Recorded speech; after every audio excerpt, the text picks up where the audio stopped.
क्या हाल है भाई। आज की वीडियो में बहुत जनरल टॉपिक उठाया मैंने। प्रोटीन, कार्बोहाइड्रेट और फैट, इनमें फ़र्क क्या होता है। भाई खाना सब खाते हैं, बातें खूब होती हैं, ऐसे कर लो वैसे कर लो, जिम वालों को सुनते हैं यार प्रोटीन खाओ प्रोटीन खाओ। अबे प्रोटीन में होता क्या है जो खाएं। तो आज की वीडियो में यही समझेंगे। इन तीनों में फ़र्क क्या होता है। कार्बोहाइड्रेट और फैट में अक्सर लोग कन्फ्यूज़ हो जाते हैं, या बहुत हल्का सा एक थिन लाइन होती है, एक फ़र्क होता है, नहीं पता चल पाता। आज देखते हैं।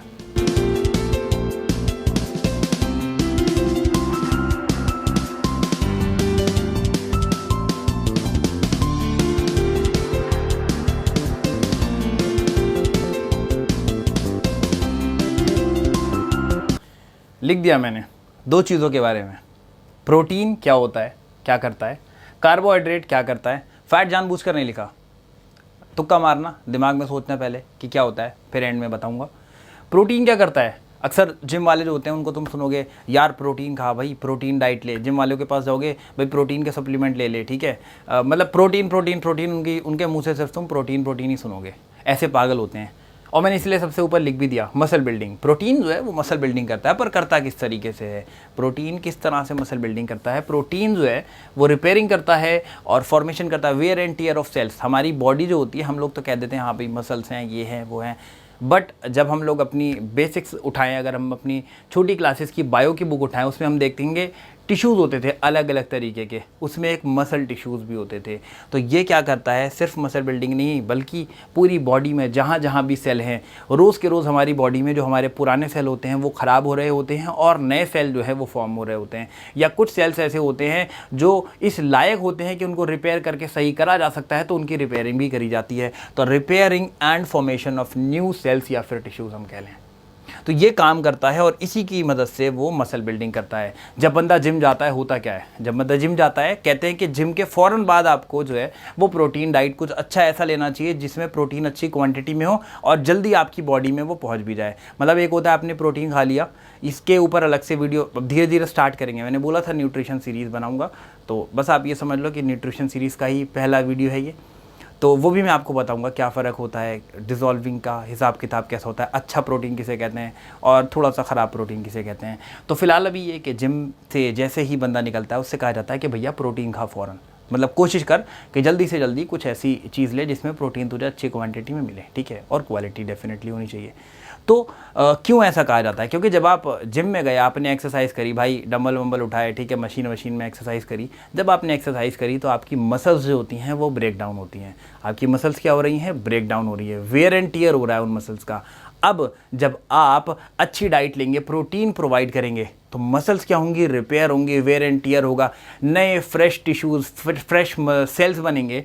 तो जब ये नए अच्छी क्वालिटी के और ज़्यादा क्वांटिटी में सेल्स बनेंगे, नए नए टिश्यूज़ फॉर्म होंगे, तो आपकी मसल बिल्डिंग वहाँ पर अच्छी होगी। बाइसेप का साइज़, चेस्ट का साइज़, जो भी बॉडी पार्ट की आप एक्सरसाइज कर आए हैं, वहाँ के जो आपके टिश्यूज़ ब्रेक हुए हैं अब वो वापस से फॉर्म होंगे और पहले से अच्छी क्वालिटी में। इसीलिए बोला जाता है प्रोटीन की डाइट लो। तो ये प्रोटीन का काम हो गया। मसल बिल्डिंग जो हम कहते हैं, मसल बिल्डिंग एक्चुअल अगर आप डेप्थ में जाए तो काम ये हो रहा होता है, repairing and formation of new sales या फिर टिश्यूज़। जो आपके सेल्स हैं, जो आपके टिश्यूज़ हैं, जो डैमेज हो चुके हैं, लगता है कि यार इसको सही करा जा सकता है तो सही कर देते हैं। अगर लगता है कि नहीं जी ये बेकार हो गया, फेंक दो, हमारे पास कमी नहीं है, हम नए सेल बना लेंगे, नए टिश्यूज़ बना लेंगे, लेकिन उनके लिए ज़रूरत किसकी पड़ेगी, प्रोटीन की। तो अगर आप अपनी 9th क्लास की बायो की बुक उठाएं तो उसमें देखेंगे कि सेल्स होता था और सेल्स से टिश्यूज़ बनते हैं, बट मैंने स्लैश डाल के लिख दिया सेल्स एंड टिश्यूज़, ठीक है। बेसिक यूनिट होती है वो सेल होती है। ये इतना काम हो गया। अब चलते हैं कार्बोहाइड्रेट पे। तो अक्सर लोग कहते हैं जिम वाले कार्ब्स वो शॉर्ट फॉर्म में लिख देते हैं, that is carbohydrate only. Carbohydrate कहते हैं कार्ब्स को। ये करता क्या है, एनर्जी देता है। तो कार्ब्स होते क्या है, कार्ब्स से हमारा जो खाना खा रहे हैं, अगर आप इसकी क्योंकि ये कार्ब्स जो होता है ये ब्रेक होता है, कार्ब्स इसी फॉर्म में नहीं रहता। हम कहते हैं ठीक है कार्बोहाइड्रेट खाने में क्या, 3 मेन कंपोनेंट क्या कहते हैं, protein, carbohydrate, fat, macronutrients. Protein, carbohydrate and fat, ये ज़्यादा क्वांटिटी में बॉडी को चाहिए होता है, इसलिए हम इनको मैक्रोन्यूट्रिएंट्स कहते हैं। तो प्रोटीन, कार्बोहाइड्रेट, फैट, ये तीनों मैक्रोन्यूट्रिएंट्स हैं। कार्बोहाइड्रेट जो हमने बॉडी में लिया वो अंदर जाएगा और अंदर जाकर ग्लूकोज में ब्रेक होगा। तो खाना अंदर जाएगा कार्बोहाइड्रेट की फॉर्म, फिर वो कार्बोहाइड्रेट से टूटेगा, मतलब आपने रोटी खाई है तो उसमें कार्बोहाइड्रेट भी होगा, वो रोटी टूटेगी और कार्बोहाइड्रेट में ब्रेक होगी। अब जब ये कार्बोहाइड्रेट में ब्रेक होगी और धीरे धीरे धीरे धीरे टूटती जाएगी क्योंकि आपने तो रोटी खा ली, वो टूटी अलग अलग टुकड़ों में, कार्बोहाइड्रेट बन गई, कार्बोहाइड्रेट फर्दर ब्रेक होगा और ब्रेक होते होते वो कहाँ जाएगा, ग्लूकोज में, उसका जो एंड जो पोजीशन होगी वो होगी ग्लूकोज। तो फाइनली वो ब्रेक किस में हो रहा है, ग्लूकोज में, कार्बोहाइड्रेट टूट के तुम्हारा बन जा रहा है ग्लूकोज में और वही तुम्हारी एनर्जी दे रहा है। अब वो कहते हैं ना, वो ग्लूकॉन डी का ऐड आता था कि ग्लूकोज नहीं डाबर ग्लूकोज, तो वो करता क्या था, मुझे स्पॉन्सरशिप नहीं दे रहे हैं ड्राइवर वाले, बस इन जनरल याद आ गया, तो ग्लूकोज नहीं डाबर ग्लूकोज, वो करता क्या था, वो भाई साहब एनर्जी देता है। एनर्जी कैसे दे रहा है, वो इंस्टेंट एनर्जी कैसे दे रहा है, क्योंकि एनर्जी आपको दे कौन रहा है, ग्लूकोज दे रहा है।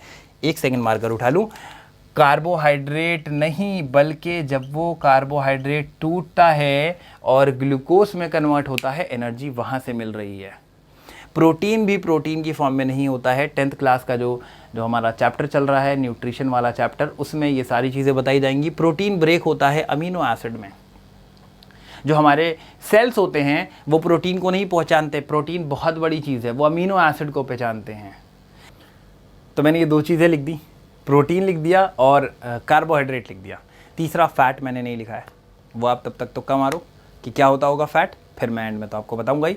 तो 3 ये हमारे मैक्रो न्यूट्रिएंट्स होते हैं। देखो बताने को बहुत सारी चीज़ें हैं, 10th के न्यूट्रिशन चैप्टर में बताया जाता है, अभी उसकी भी वीडियो चल रही है, उसमें बताया जाएगा कि कैसे कैसे ब्रेक होता है। प्रोटीन एक्चुअली प्रोटीन की फॉर्म में नहीं होता, हमें सेल्स जो हमारे होते हैं, जो बेसिक कॉम्पोनेंट होते हैं, वो प्रोटीन को नहीं पहचानते, वो पहचानते हैं अमीनो एसिड को। इसी तरह से कार्बोहाइड्रेट को नहीं जो है वो मेन इंपॉर्टेंस दी जाती है। जब ये टूटता है तो ये ग्लूकोज में कन्वर्ट होता है और हमारे सेल ग्लूकोज को पहचानते हैं। उतना डिटेल में फिलहाल नहीं जा रहे हैं। 3 मैक्रो न्यूट्रिएंट्स हैं, प्रोटीन, कार्बोहाइड्रेट एंड फैट। ये 3 हमारे बड़े न्यूट्रिएंट्स हैं जो हमारी बॉडी को ज़्यादा क्वांटिटी में चाहिए। उसके अलावा माइक्रो न्यूट्रिएंट भी होते हैं, अलग अलग तरीके के वाइटामिन एंड मिनरल्स, वो माइक्रो न्यूट्रिएंट में काउंट होते हैं। तो प्रोटीन अक्सर कहा जाता है कि मसल बिल्डिंग, कि भैया मसल बिल्डिंग हो रही है। मसल बिल्डिंग हो तो रही है, पर कैसे हो रही है? जिम वाला बंदा पागल होता है कि मसल बिल्डिंग, मुझे प्रोटीन प्रोटीन प्रोटीन, पूरे दिन जो है वो रट्टा मार के रखेगा कि प्रोटीन चाहिए।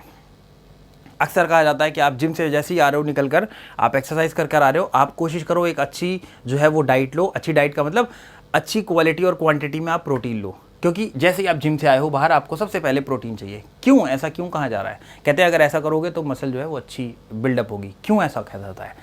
होता ये मसल बिल्डिंग तो हमने ऊपर ऊपर से कह दिया, बट अगर हम इन डेप्थ में जाएंगे और इसके काम को समझेंगे तो ये समझेंगे कि ये करता किस तरीके से है। ये होता है इसका मेन काम जो मैंने लिखा है, repairing and formation of new sales / tissues. हमारी बॉडी में सेल्स होते हैं जिसको हम फंडामेंटल यूनिट ऑफ लाइफ कहते हैं। हमारे जो बॉडी में जो ऑर्गन्स बने हुए हैं, जो हम कहते हैं कि हार्ट है, लंग्स है, किडनी है, ये सब इसकी बेसिक जो फंडामेंटल यूनिट ऑफ लाइफ है वो सेल है। सेल से टिश्यूज़ बनते हैं, टिश्यूज़ से फिर ऑर्गन बनते हैं और फिर हमारी पूरी ये बॉडी बनकर तैयार हुई है। तो सेल हमारे फंडामेंटल यूनिट ऑफ लाइफ होते हैं। 9th क्लास में बेसिक बताए जाते थे, बट फिलहाल अभी मैंने सेल्स / टिश्यूज़ करके भी लिख दिया है। तो टिश्यूज़ में हमारे मसल टिश्यूज़ भी आ जाते हैं। तो होता क्या है, हमारी बॉडी में सेल्स हैं और बहुत सारे सेल्स हैं। अब क्या होता है, वो सेल जो है वो रोज़ के रोज़ हमारी बॉडी में ख़राब हो रहे होते हैं। Wear and tear of tissues होता है, सेल्स होता है, सिर्फ सेल्स हैं, टिश्यूज़ कह लो, ब्रेक हो रहे हैं, ख़राब हो रहे हैं। तो कुछ जो इस लायक होते हैं कि उनको रिपेयर करा जा सकता है, हम उनको कह देते हैं रिपेयर कर दो। और अगर लगता है कि नहीं रिपेयर नहीं करा जा सकता तो भाई फेंक दो, हमारे पास कोई कमी नहीं है, हम नए बनवा लेंगे। लेकिन वो बनेंगे किसकी मदद से? वो बनेंगे प्रोटीन की मदद से। अब आते हैं जिम के बाहर, बंदा जिम करके आया है और फ़ौरन कहा जा रहा है कि भाई अच्छी प्रोटीन की डाइट ले। क्यों? क्योंकि फॉर एग्जांपल तुमने बाइसेप की एक्सरसाइज करी या तुमने चेस्ट की एक्सरसाइज करी है, वहाँ के जो तुम्हारे टिश्यूज़ हैं, जो तुम्हारी मसल्स हैं, वो ब्रेक हुई हैं। वहाँ पर जो टिश्यूज़ हैं, जो सेल्स हैं, वो वेयर एंड टियर हुआ है उनका। आपके टिश्यूज़ हैं वो वहाँ पर डैमेज हुए हैं। डैमेज का मतलब वेयर एंड टियर हुआ है। भाई आपने वेट उठाया, एक्सरसाइज करी है, मेहनत करी है। अब जब आप अच्छी प्रोटीन लोगे तो क्या होगा? सबसे पहले प्रोटीन कहेगा भाई वहाँ जा, वहाँ वैसे तो हमारी पूरी बॉडी में रिक्वायरमेंट है, बट क्योंकि उस पर्टिकुलर पार्ट में आज आपने बाइसेप की एक्सरसाइज करी, आपके बाइसेप की मसल पे बहुत ज़्यादा जोर पड़ा है, और जैसे ही आप प्रोटीन की डाइट लोगे फ़ौरन वो कहेगा भाई पहले वहाँ भागकर उधर जाओ, क्योंकि वहाँ की मसल को सबसे ज़्यादा ज़रूरत है। वहाँ पर जाएगा, अच्छी क्वालिटी का प्रोटीन मिलेगा, वहाँ पर आपके टिश्यूज़ बनेंगे और अब पहले से अच्छी क्वालिटी में बनेंगे। तो वहाँ पर मसल ग्रोथ क्या होगी? पहले से ज़्यादा मुकाबले अच्छी होगी। इसीलिए कहा जाता है कि एक्सरसाइज करो और एक्सरसाइज के बाद में अच्छी डाइट लो। एक्सरसाइज के फ़ौरन बाद आपको ज़रूरी होता है कि प्रोटीन की एक अच्छी डाइट लो। फिर देखते हैं हम कि भाई बंदे तगड़े तगड़े हो जाते हैं, हेल्दी से हो जाते हैं। तो उसका जो राज है वो ये है, जो हम कह देते हैं मसल बिल्डिंग। एक्चुअली काम ये हो रहा है, आपके बॉडी में सेल्स हैं, वो रोज़ ख़राब हो रहे हैं और उनको नया बनाया जा रहा है, नए तरीके से बनाया जा रहा है। किसकी मदद से? प्रोटीन की मदद से। तो प्रोटीन का काम ये है, जो आपके सेल्स हैं, जो टिश्यूज़ हैं, वो डैमेज होते हैं, उनको फिर नए तरीके से बनाना। और उसी की मदद से हम कह रहे हैं ठीक है मसल बिल्डिंग हो जा रही है। ये चीज़ होती है। तो ओवरऑल कहानी ये है कि सेल्स एंड टिश्यूज़ का जो है वो खेल संभालता है प्रोटीन। कार्बोहाइड्रेट, सेकंड पार्ट आ गया कार्बोहाइड्रेट। ये क्या होता है? कार्बोहाइड्रेट को कार्ब्स भी कहते हैं शॉर्ट फॉर्म में, कि भाई कार्ब्स कार्बोहाइड्रेट है। ये करता क्या है? एनर्जी देता है। कार्बोहाइड्रेट, जब हम खाना खाते हैं, हम रोटी खा रहे हैं, उसके अंदर भी कार्बोहाइड्रेट है। लेकिन जैसा कि मैंने बताया था, कार्बोहाइड्रेट जो होता है वो जब बॉडी के अंदर में जाता है, कार्बोहाइड्रेट ऐसे तो ठीक है, लेकिन जब हमारे सेल्स पे, क्योंकि हमारी हर एक चीज़ सेल से रिलेटेड है, फंडामेंटल यूनिट ऑफ लाइफ जो है वो सेल है। सेल के पास हर चीज़ पहुंचती है। सेल के पास प्रोटीन भी पहुंचता है, तो प्रोटीन अमीनो एसिड की फॉर्म में टूट के पहुंचता है, और सेल के पास कार्बोहाइड्रेट पहुंचता है, लेकिन ये भी टूट के पहुंचता है ग्लूकोज की फॉर्म में। सेल कहता है भैया मैं नहीं जानता, तुम तो बहुत बड़े आदमी हो, हम तो पहचानते ही नहीं तुम्हें, हम तो तुम्हें संभाल ही नहीं पाएंगे। तो ये ब्रेक होगा, ब्रेक होने के बाद ग्लूकोज की फॉर्म में पहुंचेगा और एनर्जी देगा। तो कार्बोहाइड्रेट क्या करता है? Provides energy. अब आपको याद होगा एडवर्टीजमेंट वगैरह आते हैं, ग्लूकोज के, ग्लूकॉन-डी वगैरह के ऐड आते हैं, उसमें क्या कहते हैं कि भाई एकदम से खाया और फटाफट इंस्टेंट एनर्जी मिल गई।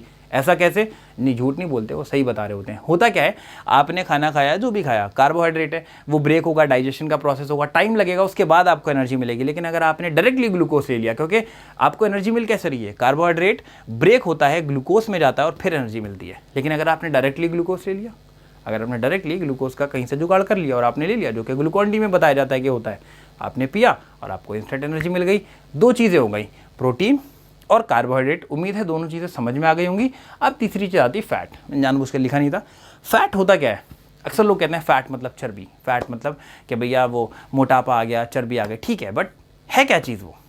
इसके अलावा अगली वीडियो भी बनाऊंगा। मैंने आपसे बताया था, बहुत पहले बताया था कि जो न्यूट्रिशन सीरीज़ कर एक लेकर आऊँगा। तो बस समझ लो कि न्यूट्रिशन सीरीज़ का ये पहला पार्ट है, मतलब ये पहली वीडियो। एक तो न्यूट्रिशन चैप्टर है जो कि बच्चों की पढ़ाई का चल रहा है 10th क्लास का, एक न्यूट्रिशन सीरीज़ बताई थी जिसमें मैंने यही सब चीज़ें। तो अभी एक और वीडियो बताऊंगा जिसमें बताऊंगा किस तरह से फ़ैट में और किस तरह से वही चीज़ होती है जो फैट में कन्वर्ट हो जाती है। फिलहाल फैट समझते हैं। फैट का मतलब होता है स्टोर्ड फॉर्म ऑफ एनर्जी। भाई ये क्या काम हो गया? ये क्या चीज़ है स्टोर्ड फॉर्म ऑफ एनर्जी? कि कार्बोहाइड्रेट है, कार्बोहाइड्रेट क्या करेगा? एनर्जी देगा। एनर्जी एक तो खाने में होता है, देखो तेल वेल लोगे, तेल वेल खाओगे, या और भी बहुत सारी चीज़ होती है, उनमें फ़ैट होता ही है। उसके अलावा फ़ैट की एक छुपी हुई चीज़ होती है जो हमें पता ही नहीं होती है। हमें लगता है अच्छा ये भी फ़ैट हो रहा है। एक तो फ़ैट है, फ़ैट मतलब स्टोर्ड फॉर्म ऑफ एनर्जी, वो तुम्हारा स्टॉक है। जब तुम्हारी बॉडी में एनर्जी ख़त्म हो जाएगी तब हम कहते हैं भाई फैट, यार थोड़ी दे दे यार एनर्जी, और फिर वहाँ से इस्तेमाल करी जाती है।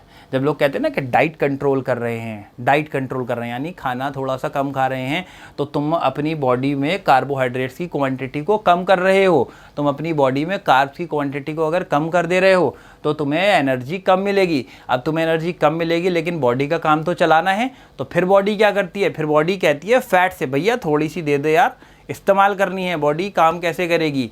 तो फिर वहाँ से निकाला जाता है। तो फैट क्या होता है? स्टोर्ड फॉर्म ऑफ एनर्जी, और कुछ नहीं है फैट। ये होता है एनर्जी देने का काम, और फैट का मतलब होता है स्टोर्ड फॉर्म ऑफ एनर्जी, मतलब वो स्टॉक है, गोदाम है, जहाँ पर एनर्जी इकट्ठा हो रखी है। जब ज़रूरत पड़े तब वहाँ से ले लो, लेकिन वहाँ से ज़रूरत कब पड़ेगी? जब यहाँ का स्टॉक तुम कम कर दोगे। अगर तुमने यहाँ का स्टॉक कम कर दिया, अगर तुमने यहाँ से एनर्जी देना इस चीज़ को कम कर दिया, तुमने कहा भैया मैं तो नहीं दे रहा एनर्जी, तुमने कार्बोहाइड्रेट कम कर दिए, तो फिर बॉडी मजबूरी में क्या करेगी? फैट से उधार मांगेगी कि भैया दे दे यार। उधार क्या मतलब? वही मांगती चली जाएगी और बॉडी का फैट धीरे धीरे कम हो जाएगा। तो उम्मीद करता हूँ चीज़ों को रिलेट कर पाओगे। इन डेप्थ नॉलेज होगी तो बहुत सारी चीज़ें होती हैं। और न्यूट्रिशन सीरीज़ के लिए मैंने इसीलिए बोला था क्योंकि इधर उधर की पढ़ाई कर लेते हैं, मैथ्स पढ़ लेते हैं, इंटीग्रेशन, डिफरेंशिएशन, ये और वो और यहाँ और वहाँ जहाँ की जानकारी, लेकिन जो सबसे ज़रूरी चीज़ है अपनी बॉडी के बारे में आपको पता होना चाहिए। क्या न्यूट्रिशन होती है, क्या डाइट होती है, क्या सारी चीज़ होती हैं। साला वही नहीं पता है तो फिर बाकी सारी पढ़ाई का फ़ायदा क्या? तो ये तो बहुत ज़्यादा ज़रूरी चीज़ है। तो ये सीरीज़ जो है डेफिनेटली कंटिन्यू करूँगा। बहुत सारे टॉपिक्स हैं, धीरे धीरे कर एक एक चीज़ें आएंगी। चीज़ें समझ में आए, पसंद आया कर तो शेयर कर दिया करो। मिलेंगे अगली वीडियो में, तब तक के लिए ओवर एंड आउट।